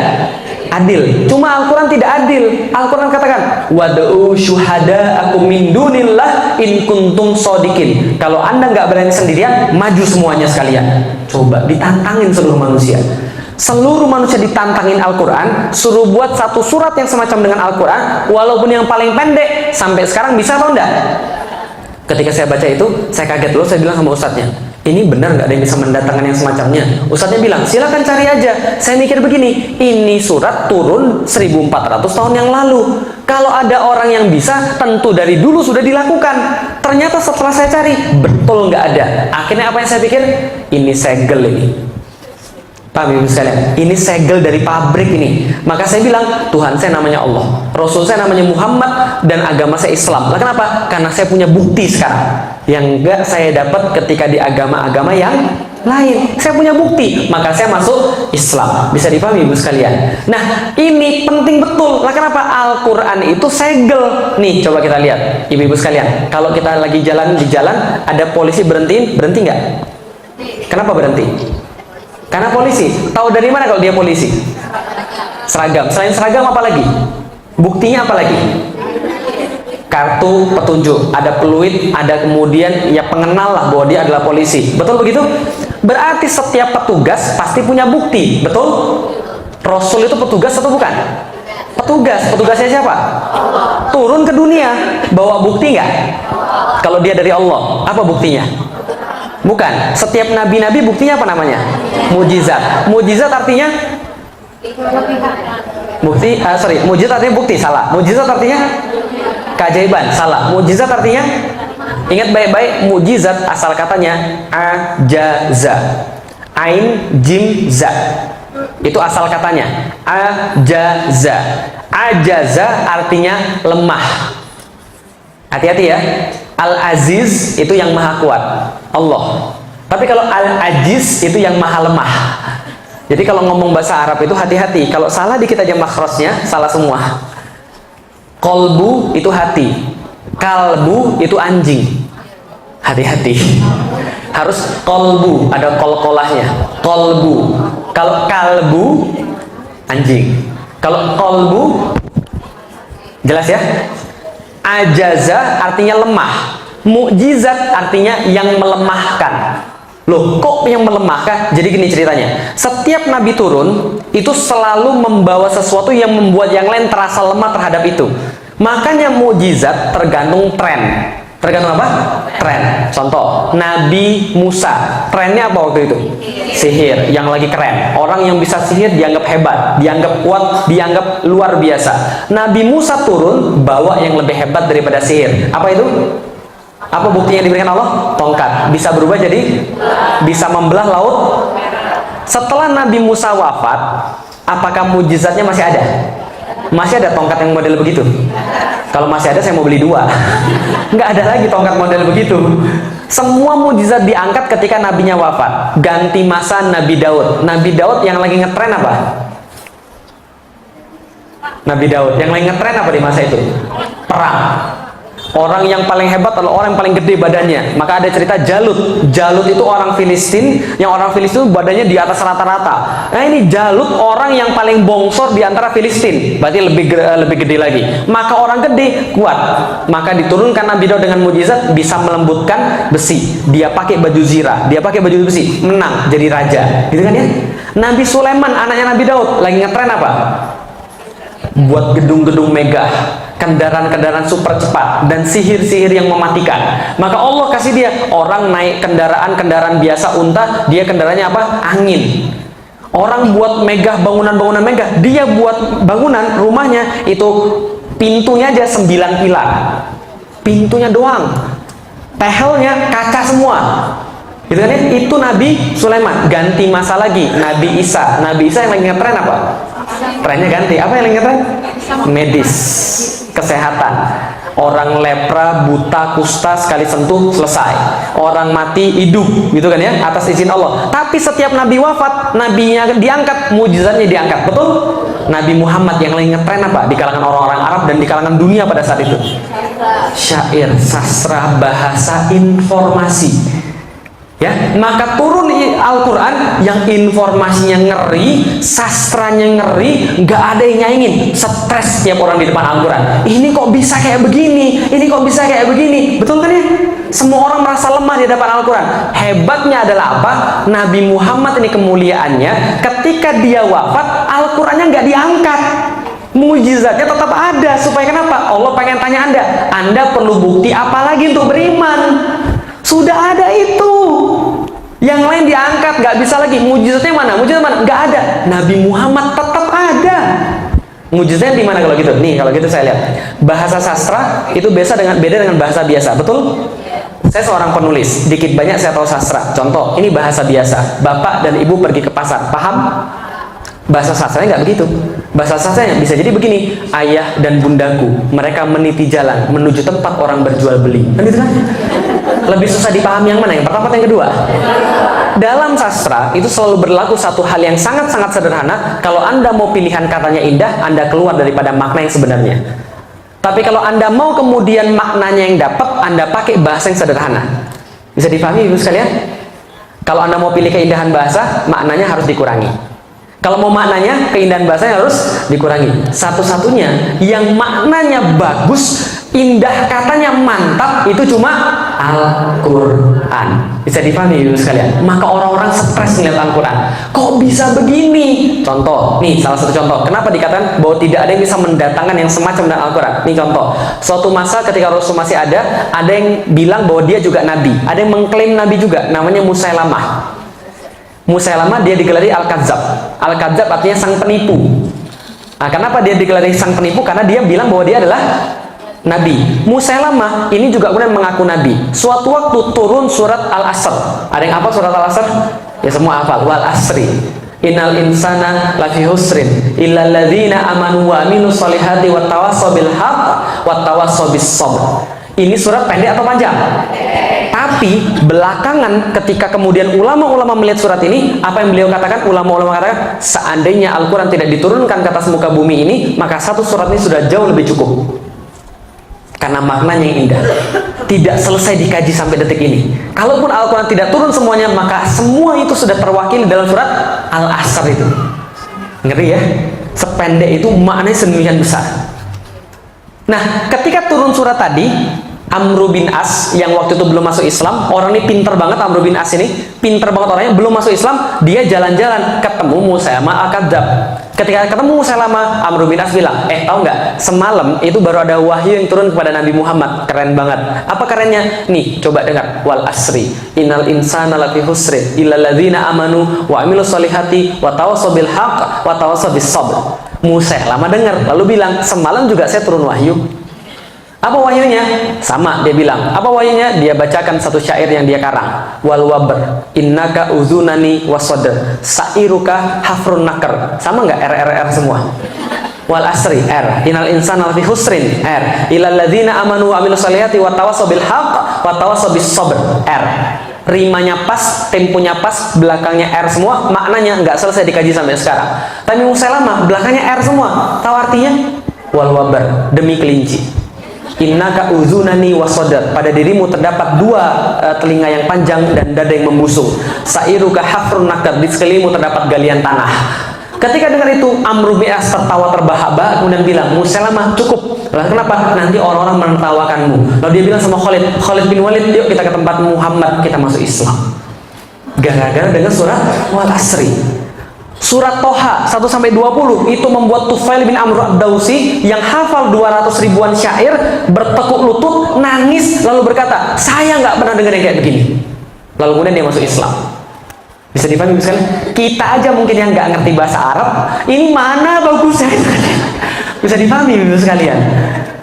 Makanya belajar. Tapi kadang-kadang itulah, ini mujizat yang masih tertinggal satu-satunya di dunia, tapi malas kita baca. Ustaz, saya tuh bukan malas baca Ustaz, saya tuh nggak sempet Ustaz. Itu lebih sombong lagi Ibu sekalian. Lah kenapa? Coba lihat, Rasul sudah dijamin masuk surga, ya, dijamin masuk surga. Istrinya banyak, perangnya banyak, urusannya jangan tanya, sholatnya lebih banyak. Tapi itu pun baca Qurannya nggak habis-habis. Kita nggak ada yang jamin masuk surga. Anak cuma paling berapa, gitu kan ya? Perang enggak, ibadah jarang, nggak baca Quran. Terus mau apa lagi? Paham ibu sekalian? Padahal itu petunjuknya, bisa dipahami ibu sekalian? Oke, dari situ saya tahu apa tujuan hidup manusia. Wa ma khalaqtul jinna wal insa illa liya'budun. Tahu dari mana? Al-Quran. Kenapa percaya dengan Al-Quran? Karena tidak ada yang bisa mendatangkan yang semacamnya. Bukti, ilmu, dapat 100%. Mau dibakar pun rela. Lah kenapa? Karena ini adalah buktinya. Bisa dipahami ibu sekalian. Mau mati pun rela. Karena sudah dapat buktinya. Akan kemana setelah mati? Kembali kepada Allah. Kata siapa? Al-Quran. Ayat mana yang bilang begitu? Inna lillahi wa inna ilaihi roji'un. Pasti saya kembali pada Allah. Kenapa percaya dengan Al-Quran? Tidak ada yang bisa mendatangkan yang semacamnya. Bukti. Makanya saya tetap objektif. 3 minggu setelah saya masuk Islam, bapak saya bilang, saya bilang sama bapak saya, Felix masuk Islam. Bapak saya bilang, kamu gila kamu ya? Enggak. Kenapa kamu masuk Islam? Karena ini agama yang paling benar. Kamu itu gila. Nih, papi ajak pergi gereja. Kita diskusi dengan pastor-pastor. Saya bilang, gak usah repot, gini aja. Seluruh pastor ajak ke rumah, seluruh suster ajak ke rumah. Mereka bawa Alkitab, saya bawa Al-Quran. Kalau mereka bisa menunjukkan ada yang salah di dalam Al-Quran, saya balik lagi ke dalam agama mereka. Tapi kalau mereka nggak bisa dan saya bisa nunjukin di situ ada yang salah, mereka masuk Islam. Mau nggak? Nggak mau, nggak jadi. Nuh, bukan kita yang sombong. Kita nggak boleh sombong, tapi Allah boleh nggak sombong? Maka ulama-ulama mengatakan surat Al-Baqarah ayat 23 itu adalah semacam tanda-tanda kesombongan Allah terhadap manusia yang merasa dirinya lebih kuat daripada Allah, dirinya lebih tahu daripada Allah, atau dirinya lebih besar daripada Allah. Gak ada. Maka sampai sekarang saya fair. Kalau ada yang bisa mendatangkan Al-Quran yang semacam dengan Al-Quran, saya sekarang juga keluar dari Islam dan saya masuk agama dia. Tapi kalau dia tidak mampu, harusnya dia masuk. Bisa dipahami ibu sekalian? Loh kok Ustaz berani bilang begitu? Ya beranilah, Allah yang jamin. Bisa dipahami ibu sekalian? Itu mukjizat loh, Allah yang jamin. Maka kita harus percaya. Karena itu sudah 1400 tahun nggak ada yang bisa datangin semacamnya. Bisa dipahami ibu sekalian? Berarti itulah alasan kenapa kita Muslim, nggak yang lain. Karena yang lain nggak punya bukti, cuma Islam yang punya bukti. Nah, dari Allah akan kembali pada Allah dan di dunia adalah beribadah pada Allah. Ini penting banget. Kalau dari tadi ocehan saya mau dilupakan, boleh. Tapi jangan lupakan ocehan saya yang terakhir ini. Apa ocehan saya yang terakhir? Nih, apa yang dimaksud dengan iman?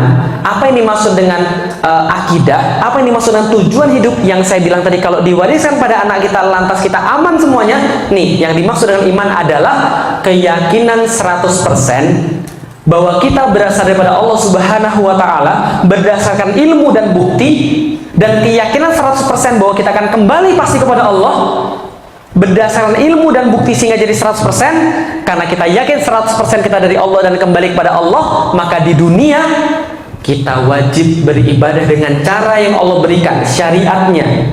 Karena tatkala kita kembali kepada Allah, kita pasti akan dihisab perbuatan kecil apalagi yang besar. Bisa dipahami ibu sekalian? Kalau sudah dapat begini, beres urusan.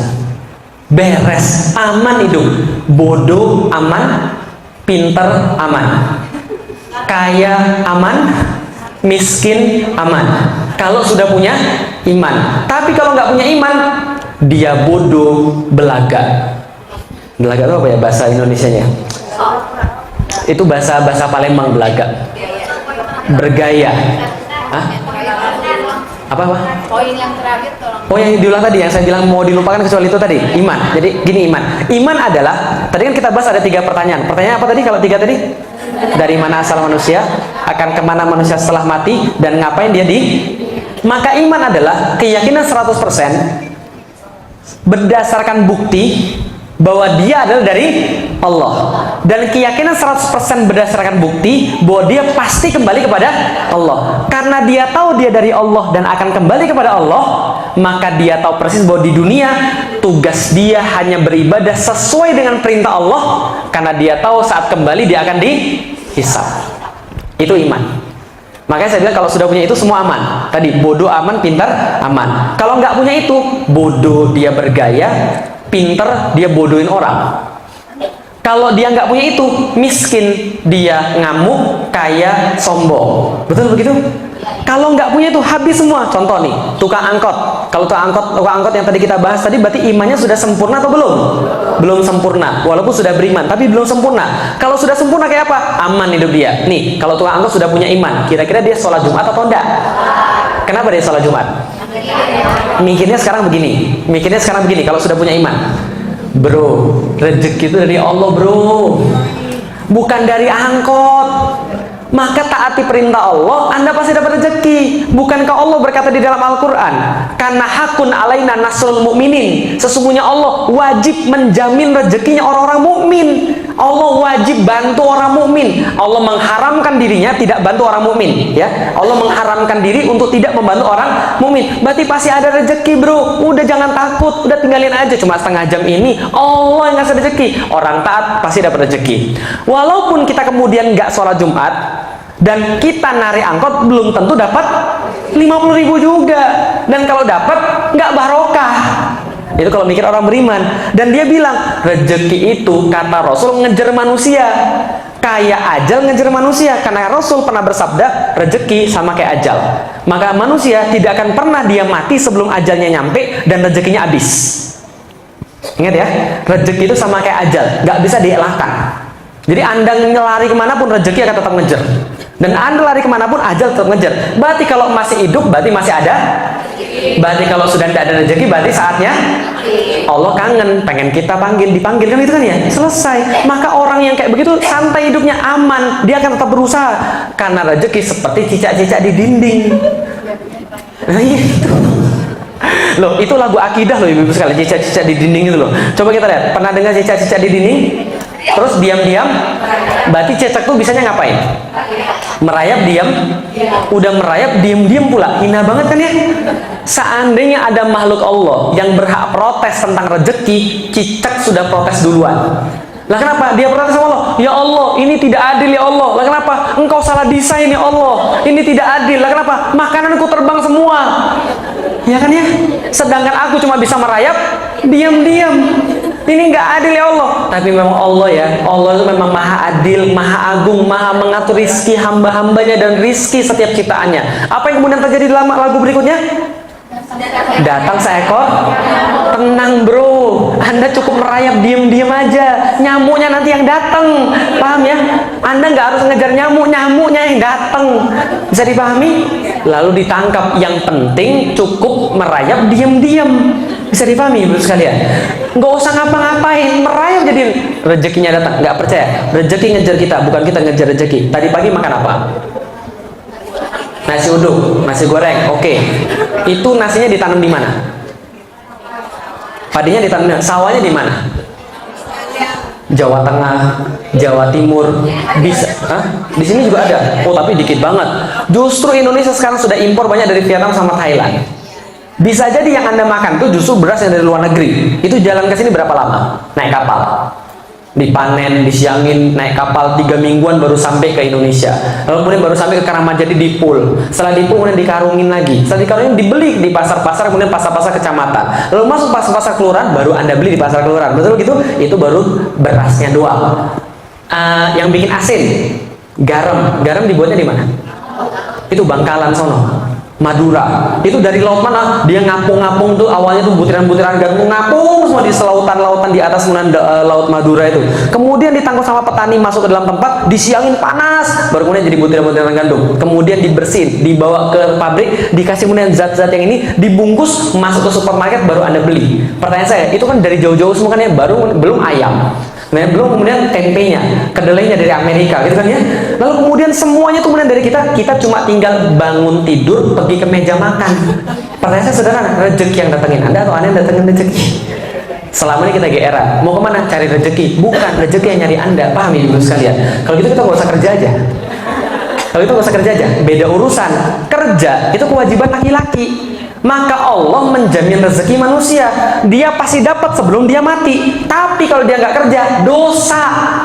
Bisa dipahami ibu sekalian? Jadi kerja dan kadar kepantasan dari Allah. Kalau kepantasan cicak diam-diam merayap, manusia jangan merayap diam-diam. Ya pakai ininya, pakai badannya untuk kerja. Kalau kerja pasti dapat. Jelas ya? Enak nggak hidup orang punya iman? Nikah nggak punya duit, asik. Nikah punya duit lebih asik. Itu nggak ada masalah kalau orang punya iman. Kalau orang punya iman nggak akan dia nelantarin istrinya, gosok WC pun dia akan ladenin demi kasih istrinya makanan yang halal. Kalau sudah karena ini tanggung jawab dia pada Allah. Karena Rasul bilang, wahai laki-laki, berlaku baik pada wanita. Lah kenapa? Anda telah menghalalkan kemaluan dia dengan nama Allah. Jangan main-main. Harus harus kemudian kasih yang benar berdasarkan syariat Allah. Nggak akan laki-laki macam-macam kalau sudah beriman. Bisa dipahami ibu sekalian? Beriman nih. Mohon maaf Mbak, kami sudah mewawancara Mbak dan kami tahu Mbak sangat bagus sekali dan kami sudah memutuskan gaji Mbak 35 juta per bulan. Dan Mbak setiap bulannya akan mendapatkan jatah rumah, jatah telekomunikasi dan jatah transportasi. Dan Mbak akan disekolahkan pergi ke luar negeri setiap 6 bulan sekali, pergi ke Spanyol dan Amerika serta UK. Tapi mohon maaf, kita nggak bisa mentolerir Mbak punya simbol-simbol keislaman. Berarti boleh dibuka kerudungnya. Apa yang dia bilang? Terima kasih Pak, tawarannya sangat menggiurkan. Saya perlu pekerjaan ini dan saya perlu uangnya, tapi mohon maaf, untuk urusan akhirat Bapak nggak bisa tawar-menawar. Kenapa? Gaji yang Bapak berikan tidak bisa beli surganya Allah. Terima kasih Pak, saya buat perusahaan yang baru aja. Ini kalau orang beriman loh, hidupnya nggak susah. Apa yang susah kalau orang punya iman? Nggak ada yang susah. Tapi kalau orang nggak punya iman, kaya susah, miskin susah. Betul nggak? Orang nggak punya iman, kaya, nyari terus, bohongin orang lah, nipu orang lah, segala macam. Tapi kalau orang punya iman, semuanya beres. Bisa dipahami ibu sekalian? Ini ilmu yang paling bagus untuk anak-anak kita tentang iman. Kalau mereka sudah dapat iman melalui berpikir tadi, punya bukti dan punya ilmu, insya Allah kita tinggal pun mereka akan tetap beribadah pada Allah Subhanahu Wa Taala. Jelas ya ibu sekalian? Jam berapa nih? Oh, udah 10:30. Ada pertanyaan? Ada mau tanya jawab? Oke, kalau ada mau satu atau dua boleh. Satu lagi? Oh ya boleh, silakan satu dulu deh. Assalamualaikum, saya mau Salam. kebetulan kerabat saya ada yang murtad usia dari 20 lebih, Ya. perempuan. Bagaimana caranya supaya mengajak kembali? Kalau tadi itu Ustaz memang mencari ya. Ya. Kalau ini kan dia tidak mencari, malah melarikan diri dari iman. Gimana caranya saya sebagai kakak dengan cara yang santun supaya dia tidak tersinggung, supaya dia dekat, gimana sih Mas? Ya. Baik, terima kasih. Bagaimana cara menghantarkan pada orang hidayah? Bapak Ibu sekalian, tidak ada formula baku dalam mengantarkan orang hidayah. Lah kenapa? Karena kalau ada formula baku, bapak saya duluan masuk Islam. Karena bapak saya belum masuk Islam. Kalau ada formula baku, Rasulullah punya paman Abu Thalib itu juga sudah masuk Islam duluan. Tapi kan enggak. Lah kenapa? Karena hidayah ternyata tidak bisa kemudian ada formula bakunya. Yang kita tahu hidayah di dalam Al-Quran ada 3. Satu, hidayah hidayatul khulqi, hidayah yang Allah berikan bersama dengan penciptaan manusia. Apa itu? Akal. Allah katakan akal itu adalah bagian daripada hidayah. Dalam Al-Quran misalnya Allah sebutkan wahadainahu najdain, dan kami hidayahkan pada manusia ada 2 jalan, ada pilihan-pilihan. Akal itu kan bisa pilih mau yang baik atau mau yang jelek. Yang kedua, hidayah di dalam Al-Quran adalah hidayatu irsyad wal bayan. Hidayatu irsyad wal bayan, hidayah yang datang bersama dengan turunnya Nabi dan kitab-kitab. Nah, jadi kira-kira begitu. Berarti hidayah itu juga, Nabi itu juga hidayah, pemberi petunjuk, Al-Quran juga hidayah. Hidayah yang ketiga yang kita minta setiap hari dalam Al-Quran, minimal 17 kali sehari kita minta. Ihdinas siratal mustaqim. Ya Allah, berikan kami hidayah jalan yang lurus. Hidayah di sini menurut ulama adalah hidayatut taufik. Bukan taufik hidayat ya. Jadi hidayah itu taufik, hidayah yang berbentuk taufik daripada Allah. Taufik itu apa? Taufik ibarat ginilah, ACC itu taufik. Asal katanya wafaqo artinya mendiamkan. Berarti kalau taufik berarti Allah sudah ACC, kira-kira begitulah. Nah, berarti apa yang tadi pertama? Akal. Yang kedua, Al-Quran dan As-Sunnah. Yang ketiga, hidayatul taufik. Teorinya adalah siapa yang mengarahkan hidayah akalnya terhadap hidayah irsyad wal bayan dan dia menerima itu, maka Allah baru menurunkan hidayah taufik. Tapi kalau orangnya sudah menutup akalnya dan dia tidak mau mencerna hidayah-hidayah yang di depan matanya itu, yang hidayah itu taufik dan hidayah irsyad wal bayan, maka Allah tidak turunkan taufik. Dan kalau Allah tidak turunkan taufik, orang itu tidak beriman. Makanya Allah katakan begitu kan ya, innaka lan tahdi man ahbabta, kata pada Rasulullah, sesungguhnya kamu tidak memberikan orang hidayah yang engkau sukai, tidak, akan tapi Allah yang tahu siapa yang berhak dapat hidayah. Dan Allah kasih di dalam Al-Quran, wallahu la yahdil qaumal kafirin qaumal zalimin qaumal fasikin. Allah tidak pernah kasih petunjuk pada pembuat-pembuat kufur, pembuat-pembuat zalim, dan pembuat-pembuat fasik. Jadi selama mereka tidak berhenti daripada perbuatan kufur, zalim, dan fasik, Allah nggak kasih hidayah. Tapi kalau mereka berhenti, Allah kasih hidayah. Bisa difahami? Contoh nih, kalau kasusnya kayak tadi, gimana kalau ada orang yang murtad, keluar daripada Islam? Orang yang keluar daripada Islam itu pasti gara-gara dia nggak mikir, percaya atau nggak percaya? Yakin deh. Tanya semua orang-orang yang keluar daripada Islam, alasannya apa? Nggak pernah karena mikir. Pasti gara-gara apa? Iya, saya merasa lebih tenang di sini. Kalau lebih tenang, nggak beragama, lebih tenang, saya kasih tahu. Gitu kan ya, karena nggak ada yang dipikirin gitu kan ya.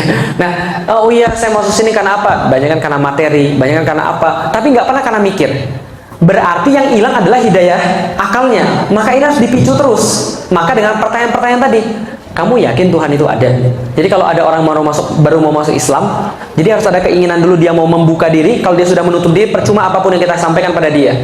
Innallazina kafaru sawun alaihim a'antartahum am lam tunzirhum la yu'minun. Dia dikasih peringatan, nggak dikasih peringatan, percuma, nggak beriman. Pada siapa? Orang kufur yang menutup diri. Pokoknya nggak mau. Maka kalau ada orang, Ustadz, ini saya punya teman, mau nggak Ustadz diskusi sama dia supaya dia masuk Islam? Saya bilang saya nggak mau. Kenapa? Karena dia nggak pengen. Kalau dia pengen, saya baru mau diskusi. Tapi kalau dia nggak pengen, nggak ada cara untuk membuat dia pengen. Kecuali apa tadi? Dengan pertanyaan-pertanyaan yang bersifat tadi menggelitik. Kamu percaya ada Tuhan? Percaya dong. Apa buktinya? Ya sama yang materi yang tadi, apa buktinya ada Tuhan? Oh, itu kalau saya sakit, saya berdoa, saya sembuh. Berarti Tuhan ada. Kalau kamu sakit, kamu berdoa, kamu nggak sembuh, lantas Tuhan nggak ada. Orang yang sakit lalu berdoa sampai mati nggak disembuh-sembuhin, berarti Tuhan nggak ada. Oh, nggak gitu juga sih maksud saya. Tapi Tuhan tuh nggak ada di sini. Coba lihat, dia percaya nggak Tuhan itu ada? Kalau dia sudah percaya Tuhan itu ada, Tuhan itu siapa? Oh, Tuhan itu Yesus. Kata siapa? Kata pastor. Kenapa kamu percaya pastor? Karena pastor bilang dari Alkitab. Ayat mana yang bilang gitu? Oh, pokoknya saya yakin aja. Kamu yakin aja, terus lantas kemudian kemudian Tuhan itu ada. Cuma yakin aja. Iya, cuma gitu aja. Oh, berarti kamu salah. Nah, coba di ini aja diskusi terus. Tapi yang paling penting sebelum dia diskusi adalah dia harus percaya sama kita. Supaya dia percaya, nggak ada cara lain. Pendekatan emosional. Ajak makan dulu. Ajak kemudian ke rumah, ngobrol, sudah dekat, baru enak kemudian dakwahnya. Selalu begitu. Bisa dipahami ibu sekalian? Nah, jadi itu caranya. Dan kalaupun itu sudah dibuat, kadang-kadang masih gagal juga. Sering banget. Bapak saya ajak diskusi terus. 3 jam setiap hari saya ajak diskusi.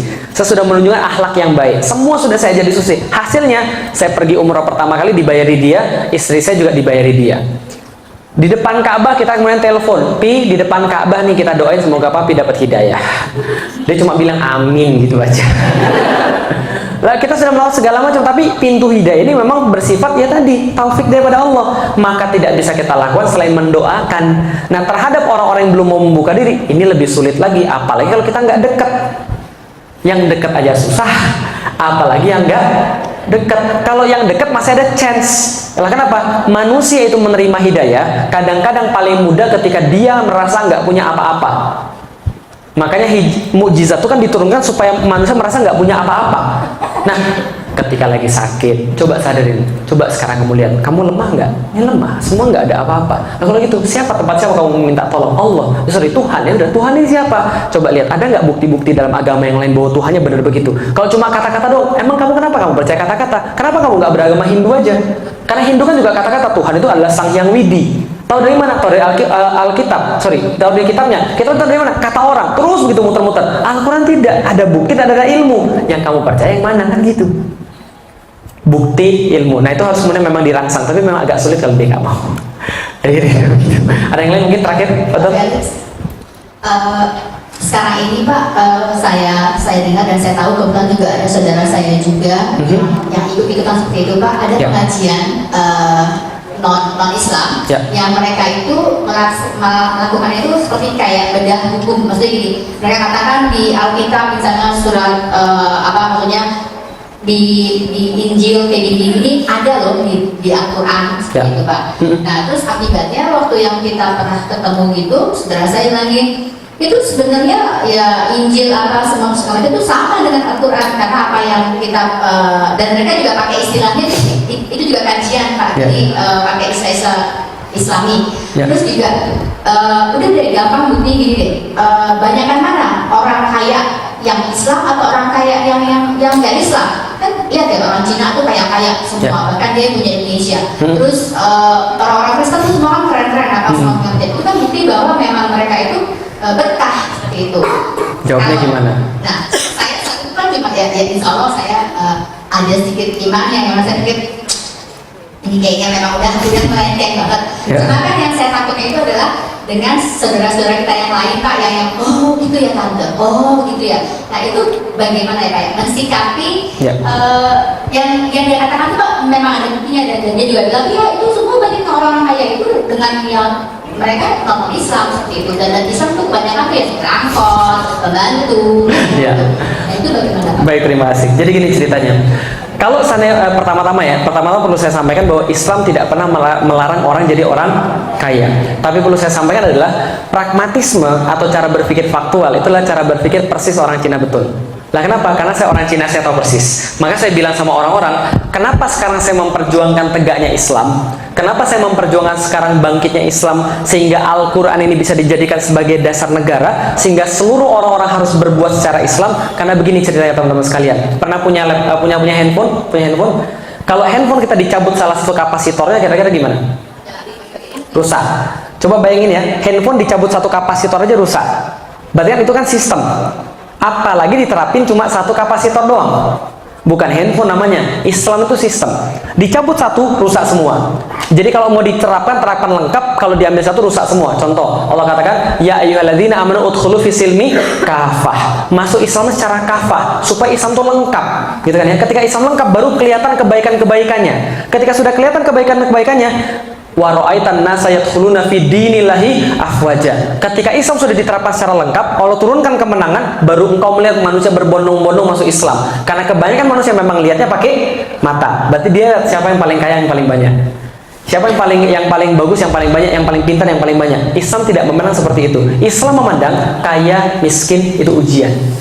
Dan Rasul katakan bahwa bukan kekayaan yang dia khawatirkan atas orang-orang, tapi justru bahwa materi itu berlimpah atas manusia, kemudian manusia mengejarnya seperti umat-umat zaman dahulu, dan mereka binasa gara-gara itu. Coba lihat baik-baik, dimanapun peradaban itu selalu hancur ketika orang-orang sudah semakin banyak hartanya. Betul atau betul? Emang Islam nggak pernah sampai kondisi ketika semuanya kaya? Pernah. Itu kondisi ketika di Irak, ketika semuanya kaya. Ketika ditimpa serangan dari Tartar, sampai dikatakan di situ orang-orang di situ terlalu gendut untuk lari, sehingga dia nggak mau lari. Bahkan ketika orang-orang Tartar bilang, kamu tunggu di sini ya, pedang saya patah, saya mau mengambil pedang yang baru. Dia tetap tunggu di situ supaya dibunuh. Itu orang-orang Muslim, saking kayanya. Kalau teorinya Ibnu Khaldun itu pendulum awalnya nol, bergerak sampai titik puncak, lalu kemudian balik lagi. Nah, titik puncak itu apa? Ya ketika kenyamanan sudah semakin besar. Tapi bukan saya bilang berarti orang-orang kaya nggak boleh. Boleh. Tapi pertanyaan kedua, kebahagiaan terletak pada kekayaan atau bukan? Oke, pertanyaan sederhana. Pernah ke Meksiko? Yang maling di situ orang mana? Orang kaya. Pakai salib juga, segede-gede kingkong, pergi ke gereja juga, bunuh orang juga, orang-orang Katolik semua. Berarti tidak pengaruh tentang banyak atau dikitnya. Maka kebenaran itu tidak terpengaruh banyak atau dikit, tapi terpengaruh adalah kebenaran itu sendiri. Bukan berarti banyak lantas benar, berarti kemudian dikit lantas salah. Belum tentu begitu. Maka cara berpikir kayak begini harus kemudian diolah lagi. Tapi kalau kemudian dia katakan tetap aja dia tetap mau masuk dalam agama Kristen karena orang Kristen lebih kaya, berarti begitulah cara berpikir yang harus kita ganti tadi. Masuk lagi ke pembahasan 3 pertanyaan tadi. Kamu ini dari mana dan mau kemana dan mau apa? Apakah benar tujuan kita adalah duit? Kalau tujuan kita adalah duit, bisa jadi besok-besok bermasalah. Nah, kenapa? Pertanyaan sederhana. Orang lebih kaya lebih bahagia? Belum tentu. Kalau lebih miskin, apalagi? Kaya belum tentu jamin bahagia, miskin belum tentu jamin bahagia. Orang kaya punya rumah seluas lapangan golf. Apakah tidurnya guling-guling sampai selapangan golf? Enggak juga, tetap aja 2 meter kali 1 meter gitu kan ya. Atau 2 meter kali 2 meter. Enggak akan lebih daripada itu. Artinya adalah apa? Yang namanya kekayaan itu sawang sinawang. Tahu sawang sinawang? Ada orang bilang gini, Ustadz enak ya bisa naik pesawat terus, bisa pergi satu kota ke kota yang lain. Enak ya Ustadz ya bisa keliling Indonesia. Enak ya Ustadz ya bisa keluar negeri, bisa keliling dunia. Iya, itu kata lu yang belum pernah naik pesawat, gitu kan ya? Kalau orang sudah naik pesawat, bosen ibu, serius, khawatir. Dan ketika saya sekarang ini Ustadz ngisi ke Australia, aduh, saya tuh mau nolak nggak enak, gitu kan ya. Mau terima istri saya kemudian nanti akan kemudian ngomong bahwa dia perlu saya juga ketika bulan Ramadan, gitu. Capek, serius. Bisa dipanggil sekalian. Orang yang nggak pernah naik pesawat ngelihat naik pesawat enak. Orang yang nggak pernah punya duit lihat orang yang punya duit enak. Padahal rezeki itu nggak harus selalu ada pada duit. Banyak orang bisa beli makan, tapi nggak bisa makan. Betul nggak? Makan banyak bisa, makan nikmat dikit. Dikit makan kolesterol, dikit makan asam urat. Mendingan orang miskin apa-apa nggak usah pilih, gitu kan ya. Enak tempe tahu tapi enak gitu loh. Orang bisa beli kasur tapi nggak bisa beli tidur. Banyak nggak orang-orang yang punya kasur tapi nggak bisa tidur? Banyak. Ada orang yang nggak punya kasur ngempet di mana bisa tidur. Saya nggak minta Anda jadi miskin, enggak, itu kan ya. Tapi dalam Islam tuh tadi miskin enak, kaya enak, asal punya iman. Orang kaya bilangnya begini, orang miskin bilangnya, alhamdulillah miskin. Nah kenapa? Masuk surga duluan 500 tahun daripada orang kaya, gitu kan ya? Karena orang kaya belakangan 500 tahun dan dihisapnya lama. Tapi kalau orang kaya, nggak apa-apa, kaya asal fisabilillah. Kata Rasul, siapa yang kaya tapi fisabilillah masuk surganya bersama para syuhada. Karena syuhada itu berperang dengan dua, jiwa dan harta. Bisa dipahami ibu sekalian? Nggak ada salahnya. Kaya benar, miskin benar. Nah, pertanyaannya yang Anda cari dalam hidup apa? Ada nggak orang kaya bunuh diri? Banyak. Itu pemilik Hyundai, direktur Hyundai, loncat dari lantai 33. Apa yang menyebabkan dia loncat dari lantai 33? Stres. Berarti kaya kan nggak jamin bahagia kan ya? Kalau miskin, apalagi? Ya, yang penting imannya makanya kan ya, bukan duitnya. Nah, ini yang diperkenalkan di dalam Islam, bukan kaya dan bukan miskinnya. Wallahu a'lam bishawab. Oke, terakhir ya kali ya. Oke, boleh silakan. Dioper ke belakang ibu. Assalamualaikum warahmatullahi Waalaikumsalam warahmatullah. Dari salah satu buku yang Ustadz buat itu kan ada untuk yang remaja. Ya. Kalau boleh saya tahu apakah Ustadz buat inspirator untuk remaja? Kalau memang buat, kapan dan di mana? Seandainya saya mau mendaftarkan anak saya yang memang usianya sudah remaja. Dari Ya, baik, terima kasih. Kalau acara khusus remaja saya belum ada, dan saya belum buat seminar untuk remaja khusus, belum. Tapi kalau mau ada yang lebih enak lagi, karena kan kalau sekarang kan jadwal saya udah full sampai bulan Mei, dan selepas bulan Mei saya harus belajar lagi supaya nggak bodoh, sehingga dari bulan Mei itu saya menahan untuk tidak terima jadwal sampai 6 bulan sampai setahun berikutnya. Nah, sehingga kalau mau ada cara yang lebih enak, buka aja di YouTube. Buka di YouTube, kalau materi yang tadi ada judulnya The Way to Believe. The Way to Believe. Itu ada videonya, materinya sama kayak tadi persis, cuma nggak secepat tadi ngomongnya, karena bisa dimaju mundurin nanti ya. Nah, kalau untuk anak-anak muda, cari aja Felixia Udah Putusin Aja. Di situ banyak sekali kemudian video-video yang saya bahas tentang udah putusin aja, ada tentang yuk berhijab, ada yang lain banyak. Nanti minta remaja-remaja untuk nonton aja, kadang-kadang mereka lebih enak nonton dari YouTube. Gitu kan ya. Lah kalau misalnya nanti kapan-kapan ada masa, insya Allah kalau saya masih diberikan Allah kesempatan untuk berdakwah, insya Allah setelah masa pendidikan, insya Allah saya akan kemudian buka jadwal lagi. Kapan? Nggak tahu, kan belum tahu jadwal pendidikannya sampai kapan. Nah, insya Allah. Jadi gitu ya. Oke, saya rasa cukup sampai di situ ibu-ibu sekalian, karena sudah hampir jam 11. Jadwal saya tadi sampai jam 10, dan saya mohon maaf sudah datang telat. Ibu-ibu harus menunggu. Mudah-mudahan penantian ibu-ibu tadi mendapatkan barokah daripada Allah. Semoga kesalahan saya kemudian diampuni ibu-ibu sekalian. Dan yang terakhir, kalau seandainya yang nanti ada yang perlu bukunya, nah, kayaknya di luar teman saya ada yang bawa buku. Kalau ada yang mau nanti bisa didapatkan di luar, di mobil hitam, di mobil saya. Kalau seandainya nanti setelah ini, mohon maaf ibu-ibu sekalian, karena Felixia bukan selebritis, jadi tidak ada sesi foto. Mohon maaf banget, karena kalau di foto-foto bahaya. Nanti besok-besok saya diundang, saya minta tarif 150 juta. Jadi jangan ya. Jadi lebih baik gini-gini aja. Karena bagaimanapun juga ibu-ibu adalah cewek dan saya adalah cowok. Nanti berbahaya. Nanti kalau mau foto boleh, tapi harus dinikahi dulu ibu-ibu sekalian. Nah, jadi lebih baik tidak. Iya, kan kalau nggak mahram nggak boleh. Nah, baik, terima kasih itu saja yang bisa saya sampaikan. Ya. Selfie itu kenapa sih Kak menurut Islam? Nah, iya. Kalau kemarin yang lagi rame kan tentang selfie ya. Jadi gini cerita ibu sekalian. Pertama-tama yang perlu saya sampaikan adalah bahwa dunia maya itu tidak lempeng selempeng dunia nyata. Di dunia maya itu ada kelompok-kelompok yang punya banyak kepentingan. Dan orang-orang yang jelek di dunia nyata bisa dipoles di dunia maya dengan sangat baik. Sebaliknya, orang yang baik juga bisa dipoles di dunia maya jadi jelek. Kasus kemarin selfie, itu ada kasus buzzer namanya. Buzzer itu adalah orang-orang yang ditugaskan, dia dibayar untuk memegang banyak sekali akun untuk menaikkan satu opini tertentu di dunia sosial media. Kalau di dunia nyata sama kayak media-media umum lah, kayak yang punya koran dan sebagainya. Orang bisa ngangkat sesuatu tertentu.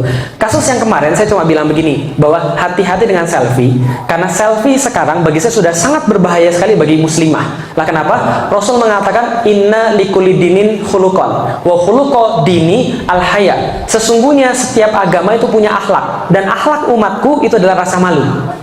Berarti kalau nggak punya rasa malu, kata Rasul, habis semua. Karena kata Rasul, iman rasa malu senantiasa berdampingan. Kalau satu hilang, yang lain hilang. Kalau satu ada, yang lain ada. Nah, coba pertanyaan saya sederhana, kenapa saya bilang selfie ini bermasalah? Karena selfie bukan lagi teknik foto, tapi sudah menuju pada narsis. Narsis ini apa? Hilangnya rasa malu. Contoh, mohon maaf, ada seorang perempuan muslimah yang dia sudah menikah. Dia sudah menikah sama suaminya. Dia foto selfie, diunyu-unyuin, gitu kan ya, dimonyong-monyongin, sedih gitu kan ya, terus apa gimana gitu kan. Dia sudah punya suami, foto segala macam, 9 kotak kayak begitu, dari atas supaya kelihatan terang banget, supaya jerawatnya nggak kelihatan gitu kan ya. Setelah kemudian dia selfie seratusan selfie, dia pilih foto-foto selfie-nya yang paling bagus ya, yang paling bagus dia pilih, dia masukin ke kamera 360 pula, gitu kan ya, untuk dapat yang lebih bagus lagi, kemudian dia upload. Pertanyaan saya sederhana, apa yang dia inginkan untuk selfie? Oke, kita nggak tahu niat orang, tapi kemungkinan besar bukan untuk suaminya, tapi untuk dilihat sama orang. Dan ketika ada orang komen, subhanallah ukhti, indahnya ciptaan Allah, dia komentar di bawahnya, enggak kok kamu lebih cantik saya, gitu kan. Padahal dia merasa berbunga-bunga. Oke, ini masalah niatan. Ini masalah niatan. Oke, sekarang saya tanya, pertanyaan saya sederhana. Ketika saya ceramah di depan ibu-ibu sekalian, mungkin nggak ada terbersit dalam diri saya rasa ujub? Bisa jadi iya. Bahkan saya lebih berbahaya daripada ibu-ibu sekalian. Karena orang yang lebih berbahaya ujub adalah yang punya posisi. Orang yang lebih berbahaya riya adalah yang lebih punya banyak followers. Maka karena followers saya di sini yang paling banyak, berarti yang paling berpotensi untuk ujub, riya, takabur justru saya. Tapi ibu-ibu sekalian, itulah tugasnya seorang dai, bernasihat. Saya juga nggak tahu, suatu waktu saya pernah bikin status di Facebook, klik enter status, dalam waktu 15 menit yang like ada 20.000 orang. Itu nggak semua orang bisa melakukan seperti itu loh. Engage 1 juta orang, dalam diri saya apa? Muncul, hebat juga Luli, bisa begitu. Apa itu namanya? Ujub. Besok-besok nge-tweet lagi ya, supaya orang dapat riya. Niat itu, kata ulama-ulama Hasan Basri, Ali bin Abu Thalib, itu paling sulit dikendalikan. Karena dari awal sampai akhir harus terlalu dikendalikan, karena dia belok terus. Oh, Allahu Akbar, belok gak niat? Kunci di mana ya? Tiba-tiba mikir teman, enggak, Bismillahirrahmanirrahim, Allah lagi, Allah. Tapi dia belok-belok lagi. Begitu juga, apalagi orang selfie, sholat aja bisa riya, sholat aja bisa ujub, apalagi orang selfie. Artinya ketika seorang perempuan melakukan itu, yakin suami Anda nggak perlu. Dan orang-orang lain ketika itu bisa fitnah. Maka saya bilang sama istri saya, Dek, berkaitan dengan tabaruj, salah satu syarat hijab kan tidak tabaruj.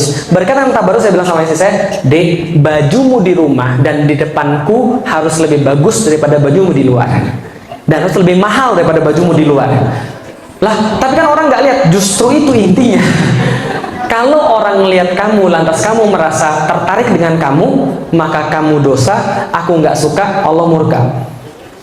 Tapi kalau kamu di depanku, aku menarik bagiku dan membuatku betah di rumah, berarti kamu berpahala, aku suka, Allah pun suka. Bisa dipahami sekalian? Kalau sekarang kebalik, keluar pakai baju bagus betul, di rumah daster lagi. Itu pun yang sudah pernah kesundut rokok dari zaman kuliah. Paham nggak ibu sekalian? Jadi bukan selfie-nya yang masalah, foto-foto jamaah silahkan, foto-foto berdua sama teman silahkan, pergi ke luar negeri mau mengabadikan silahkan, pergi ke Mekah mau mengabadikan bahwa saya sudah pernah di Mekah silahkan, cuma jaga niat dan kalau perlu nggak usah selfie tadi, karena selfie membawa pada hal seperti tadi. Bisa dipahami ibu sekalian? Apalagi yang pakai monyong-monyong tadi. Jadi bukan selfie yang haram ya. Yang haram adalah yang melatari semua itu, materialisme. Semua dinilai dari yang fana, dan ini bahaya. Dan tahu kisah narsisme? Narsisme itu diawali dari seorang laki-laki bernama Narsisus yang terobsesi dengan wajahnya sendiri, ngaca terus di kolam, akhirnya kecebur mati. Makanya orang selfie yang paling akut mati betul. Kemarin selfie terus tabrak kereta, selfie terus stres, bunuh diri. Dan ingat, ini yang terakhir, ini yang terakhir kali. Jadi gini, saya juga diingatkan sama teman saya, ada satu lagi bahaya selfie, namanya Al-Ain. Sudah pernah dengar Al-Ain? Bahaya Ain. Ain ini penyakit mata orang. Penyakit mata orang yang bisa kena ke kita. Sebenarnya dia bukan penyakit mata, tapi penyakit jiwa. Jadi ruh itu bisa ngeluarin panah, dan panah itu bisa berefek pada orang. Jangankan orang dengki, orang kagum aja bisa kena. Di zaman para sahabat, ada sahabat yang satu, pada sahabat ini soleh banget. Ketika Rasul masih ada, soleh betul. Lihat sahabat yang lain lagi mandi, kelihatan punggungnya, putih banget punggungnya sahabat. Tanpa sadar dia mengucapkan, subhanallah, putih banget kulitnya. Nggak pernah saya lihat kulit seputih itu. Kagum doang. Apa yang terjadi? Sahabatnya langsung pingsan. Pingsan, nggak bangun lagi. Pingsan, nggak bangun. Ketika kemudian orang-orang bilang, Rasul, itu ada sahabat yang pingsan. Namanya Sahal. Sahabat yang ngeliat yang ngomong tadi yang namanya Amir bin Rabi'ah. Ketika Rasul bilang, ini kena ain. Lalu Rasul bilang, Anda curiga pada siapa? Semua di sini curiga pada siapa? Kenapa orang bisa jadi kayak begini? Lalu orang-orang bilang, Amir ngelihat dia, lalu dia pingsan. Lalu Rasul bilang pada Amir, Amir, kamu ini mau mencelakakan saudaramu ya? Mau membunuh saudaramu sendiri ya? Maka Amir ini disuruh wudhu, air wudhunya kemudian disiramkan ke kepalanya Sahal, sembuh. Nah, itu namanya ain. Ain itu adalah jadi gini, kita itu kadang-kadang tanpa sadar mengupload sesuatu yang orang-orang pengen banget, gitu loh, yang kita nggak tahu. Dan saya sudah mulai mengurangi juga. Contoh, saya foto sama istri saya di Hagia Sophia di Turki. Ada orang yang belum nikah, pengen banget nikah, pengen banget pergi ke Turki, desperately, mati-matian pengen banget. Ketika dia ngeliat foto itu, kira-kira gimana? Ya Allah, romantisnya. Ya Allah, enaknya punya suami ya. Ya Allah, enaknya punya suami ustadz ya. Ya Allah, enaknya pergi ke luar negeri ya. Itu kalau kebetulan dia punya al-ain, saya kena. Jadi pahami sekalian. Dan kadang-kadang anak juga kena begitu. Suatu waktu Asma binti Umayyah punya anak, Rasul datang kepada dia lalu berkata, kenapa anakmu kurus banget? Asma bilang, mungkin dia kena al-ain. Rasul katakan, ruqyah dia, supaya kemudian al-ain itu kemudian lepas. Al-ain itu bisa jadi nggak sengaja loh. Orang kagum doang nggak sengaja, atau hasad betul nggak sengaja. Hasad betul. Makanya dalam salah satu ayat Al-Quran, wa min hasidin idza hasad. Ketika kita berlindung dari orang-orang yang hasad, yang hasud, karena dengki itu kuat banget pengaruhnya itu. Kuat banget pengaruhnya. Nah, jadi hati-hati. Makanya Rasul katakan, Allah lebih suka sama orang yang tawadu. Nggak perlu jadi menonjol. Gitu kan ya? Bisa dipahami gitu sekalian? Nah, ini bahaya. Coba kalau selfie-selfie itu gimana? Gimana kalau kena al-ain? Rasul katakan, al-ain itu yang tadi saya cerita dari tadi, bisa menyebabkan orang linglung, naik ke tempat yang tinggi, lalu menjatuhkan diri. Makanya ada kasus di Inggris yang sehari beratus-ratus kali selfie, sampai dia kemudian stres betul, galau, bunuh diri. Kadang-kadang nggak masuk akal, tapi itulah orang kena al-ain tadi. Karena hasutnya orang tadi, dia jadi berbuatnya yang aneh-aneh. Galau terus, rasanya nggak ada hidup nih, nggak ada artinya, bunuh diri. Bisa dipahami sekalian? Nah, artinya apa? Bukan berarti selfie haram, bukan.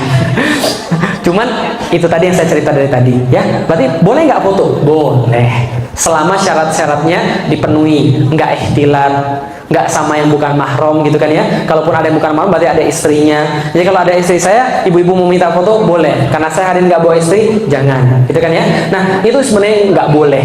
Rasa yang mendasari itu dan bahaya tadi pandangan orang terhadap kita, gitu ya. Baik, terima kasih. Kalau ada yang salah saya mohon maaf. Ada yang baik hanya berasal dari Allah Subhanahu wa taala. Billahi taufiq wal hidayah. Assalamualaikum warahmatullahi wabarakatuh.